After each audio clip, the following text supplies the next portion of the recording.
साफ़ी दोस्तों, अस्सलाम वालेकुम। GSN पाणीअ जी तहरीक ऐं ज़मीनुनि जी पोयनि 9 महीननि खां जॾहिं खां इहो ऐलान थियो सदर पाकिस्तान जे 8 जुलाई 2024 जो, त हुन अप्रूवल ॾिनी आहे ऐं इरसा में तरमीमुनि जी ॻाल्हि कई आहे, जी यकीन दहानी कराई आहे ऐं वफ़ाक़ खे PSDP मां ऐं सूबनि खे चयो त ADP मां फंड्स बि ॾियो ऐं जल्दी पूरा करायो ऐं नवां कैनालनि जी ॻाल्हि कई वई, जंहिंमें 6 स्ट्रेटेजिक कैनाल जे नाले सां मुल्क जी सलामतीअ जा करे ॾेखारिया विया त करे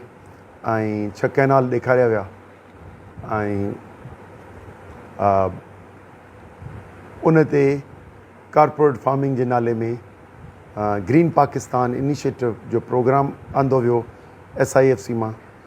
जंहिंजे तहत ते चइनी सूबनि मां ज़मीनूं अलॉट करण जूं हिदायतूं ॾिनियूं वयूं, जंहिंमें मुख्य सिंध ऐं पंजाब हुई ऐं उन ते जेके स्कीमूं हुयूं उन्हनि खे तेज़ करणु ऐं पर इहो जेको अप्रूवल हो इहो सॼो ग़ैर आइनी हो, छो त अप्रूवल जो तरीक़ा हाणे एडॉप्ट करे ऐं इदारनि ॾे पिया रेफर कनि, जितां इख़्तिलाफ़ या इतफ़ाक़ करे उहो मंज़ूरु थियणा हुआ, पर हुननि सिधी तरह सां सभु बाईपास करे ऐं सदर खां इहो करायो, जंहिं ते सिंध जे माण्हुनि में ॻणती थी, सिंध जे आबादगारनि में, सिंध जे शागिर्दनि में, सिंध जे वकीलनि में, ईअं ई असांजे सियासी तंज़ीमुनि में इन जी बेचैनी थी। असां मरहलेवार मीडिया जे मार्फत बि इज़हार कंदा रहियासीं, पर मुख़्तलिफ़ तंज़ीमुनि इनफ़रादी तौर ते ऐं असां सिंध यूनाइटेड पार्टी इज्तिमाही तरह सां हिकु सियासी महाज़ ठाहियो,